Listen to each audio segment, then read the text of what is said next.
tentang arwah penasaran ya. Arwah penasaran ini perlu kok dia bisa penasaran kenapa? Mungkin tanya kepada temennya ya, sama-sama arwah gitu ya. Saya itu sudah meninggal atau belum ya? Kemudian dia tanya, "Oh, kamu itu sudah harusnya sadar, kamu itu sudah mati," gitu ya. Jadinya dia penasaran, tidak paham apakah dia sudah mati ataukah belum gitu. Jadi hati yang dimati Allah Subhanahu wa taala. Mungkin yang dimaksud adalah arwah gentayangan, bukan arwah penasaran gitu ya. Arwah gentayangan itu tidak ada. Nanti kalau Allah Subhanahu wa taala mematikan hambanya, Allah Subhanahu wa taala akan membawa arwah atau ruh itu dengan seorang malaikatnya menghadap pada Allah Subhanahu wa taala. Tatkala dia itu adalah orang yang baik, orang yang mukmin, orang yang beramal soleh, maka Allah Subhanahu wa taala akan kembalikan kepada jasadnya dengan kebaikan pula, dan dia akan diberikan kenikmatan di dalam kuburnya.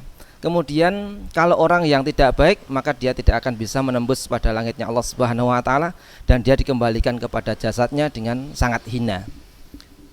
Maka kalau kita mungkin ada orang yang berpemahaman, orang yang menganggap ada arwah penasaran ataupun arwah gentayangan, maka ini sudah tidak bisa dibenarkan. Karena kalau dia itu orang baik, sudah menikmati kenikmatan di kuburnya. Kalau dia bukan orang yang baik, dia sudah mendapatkan keburukan di dalam kuburnya. Maka dia sudah sibuk di alamnya masing-masing gitu ya. Maka ini tidak ada orang arwah penasaran gitu ya.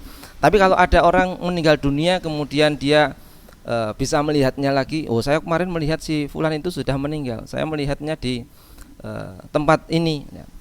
Maka sebenarnya itu bukan arwahnya, bukan rohnya, tapi dia itu adalah jin korin, jin yang sudah mengikuti seseorang tadi sejak dia itu baru dilahirkan di alam dunia. Jadi dia tahu apa kesukaannya, tempat mana yang sering dia kunjungi, bahkan warna apa yang dia sukai. Jinnya ini tahu, maka dia menggoda manusia, mengganggu manusia ya, supaya dia ini memiliki pemahaman yang salah terhadap roh ataupun arwah tadi. Wallahu a'lam bishawab.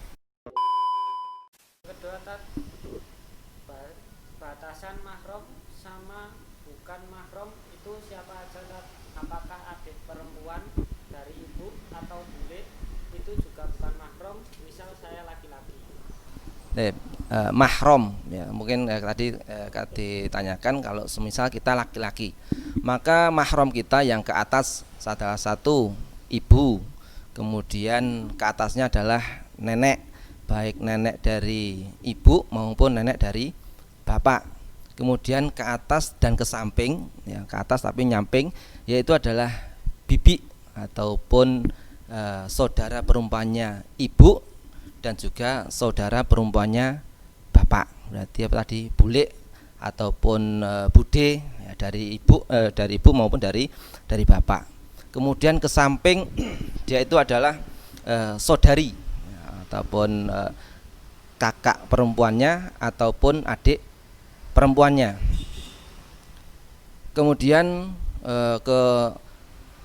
ke bawah yaitu adalah anak, kemudian cucu ya, anak perempuan, kemudian cucu perempuan. Kemudian kalau dari kalangan yang lain itu adalah orang yang menyusukan dirinya. Dia pernah menyusu pada dirinya, walaupun dia itu adalah orang lain bukan dari yang kita sebutkan tadi, maka dia juga mahramnya.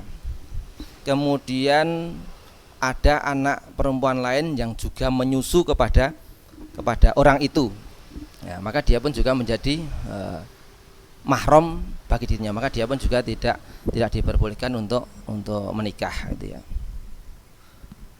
Nanti itu ya, nanti masih ada dua lagi ya, saya agak lupa, ada dua lagi yang belum yang dia juga masih mahram gitu. Nanti kalau bule ataupun bude baik dari ibu dari bapak, dia adalah mahram. Yang ketiga, apa hukum jual beli emas online? Jual beli emas online ini tidak bisa dibenarkan karena itu nanti mengandung unsur ribawi ya. Jadi untuk beli emas itu harus yadun alal yadin, barangnya ada, uangnya ada, langsung face to face ya dengan pembeli dan apa namanya penjual itu harus hadir dan juga barangnya itu ada, betul-betul ada. Karena begini, kalau nanti dia itu diperbolehkan, seumpama dia membeli hari Senin ya, kemudian nanti emas sudah dibayar hari Selasa baru datang ya, maka hari Selasa ataupun hari Rabu ya, itu nanti emas bisa naik ataupun bisa turun harganya ya, maka itu nanti mengandung unsur ribawi ya, maka ini tidak diperbolehkan. Yang keempat, tentang dalil banyaknya haram, sedikitnya pun juga haram. Berlaku juga untuk alkohol tidak misal tape atau peyem. Ya, nanti dalam jumlahnya itu adalah haram, maka sedikitnya pun juga haram. Ataupun kalau dalam jumlahnya besar itu memabukkan, maka sedikitnya pun juga memabukkan. Yang menjadi ilah, yang menjadi penyebab di diharamkannya tadi, yaitu adalah tentang iskarnya, tentang rasa memabukkan, menyebabkan seseorang itu menjadi mabuk, gitu ya. Kemudian kalau di alkohol itu ada yang sifatnya itu memabukkan seperti etanol itu ya. Jadi kalau alkohol kan banyak sekali ya, jenisnya, ada etanol, ada metanol, ada pokoknya yang 000 itu ya. Nah, kalau yang etanol ini jelas dia memabukkan dan dia adalah haram dan dia benda yang tidak dilarang untuk dikonsumsi.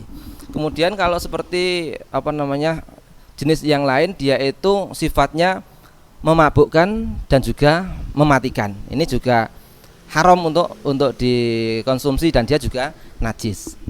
Kemudian ada juga yang dia itu tidak memabukkan tetapi bisa mematikan ya, jenis alkohol yang lain ya. Maka dia itu tetap haram tapi tidak najis gitu ya. Kemudian kalau tape ya, jadi tape ataupun peyem ya, ini hukumnya apakah sama dengan itu ya? Tape ataupun peyem ya, ini kayak yang saya tahu itu kadar alkoholnya bisa mencapai 7-10% gitu ya. Tapi kenapa ulama tidak mengharamkan tape ataupun peyem gitu ya? Karena alkohol di dalamnya itu tidak memabukkan, tidak menjadikan orang itu tatkala mengkonsumsinya menjadi hilang ingatan ataupun mabuk ya. Maka seperti juga di durian itu juga ada kadar alkoholnya ya. Tapi seorang yang mengkonsumsinya tidak sampai mabuk walaupun dalam jumlah yang besar gitu. Maka tape ataupun peyem itu tidak haram, dia halal dimakan, tapi para ulama memberikan supaya antara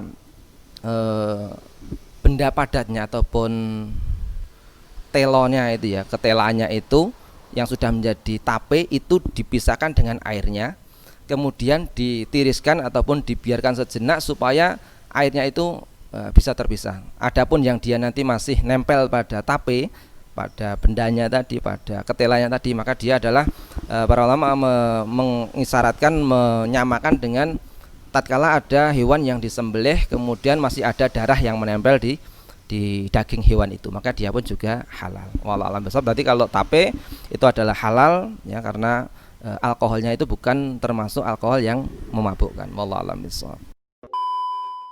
Nomor 5, misal kita penjual sepatu, kita iklan di mana-mana harga 100.000. Ada yang beli terus habis, dia pesan. Nah, pas pulaan harga naik. Bolehkah merubah harga? Kalau saya lihat dari pertanyaan ini, proses jual belinya ini belum sah ya. Karena apa? Karena penjual itu belum memiliki barang secara penuh ya. Padahal kepemilikan barang secara penuh ini menjadikan syarat sahnya jual beli ya. Maka dia kalau sudah tidak punya barang, dia tidak boleh menjualnya lagi ya. Ataupun bahkan tadi sampai ada pesanan ya, nanti kalau dia ada orang yang pesan ya dijawab, barang saya habis, ini saya mau pulakan, sehingga kalau saya sudah punya barangnya ya nanti harganya itu ya setelah dia melakukan kolakan. Jadi kalau yang saya lihat dari pertanyaan ini, jual belinya belum sah ya. Maka dia boleh nanti tatkala kebekolaan, dia ternyata barangnya naik, ya dia naikkan harganya. Tapi sebelumnya jangan memberikan patokan harga ini, tapi jelaskan bahwasanya barang kita habis, saya tidak memiliki barang, saya akan mencari barang dulu karena dagangan saya habis gitu ya. Jadi kalau nanti dia kulkan, oh, ternyata harga kulkannya naik, ya dia naikkan yang mungkin tadi biasanya 100.000 mungkin bisa dilebihkan gitu. Wallahu a'lam bishawab. Terakhir, Tat, bolehkah kita bersedekah dengan berhutang? Bersedekah dengan berhutang ini boleh ya. Sebagaimana orang yang mau akikoh ya, untuk kelahiran anaknya, dia tidak punya uang, dia pinjam uang untuk berakikoh, ini pun juga boleh. Orang yang bersedekah dengan uang hutangan itu juga boleh.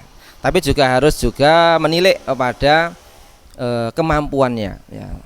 Dia semisal pekerjaannya adalah pegawai bangunan ya, atau pekerja bangunan yang mungkin sehari mungkin 70.000 ya penghasilannya, ya dia utang 100 juta untuk infak, untuk pembebasan tanah, untuk lahan masjid ataupun lahan pesantren. Nah ini di luar batas kemampuan. Maka kalau mau bersodakoh, berinfak, mau memberikan sumbangan, ya tetap harus dengan berutang ya, harus tetap melihat kepada kemampuan masing-masing. Wallahu a'lam bishawab.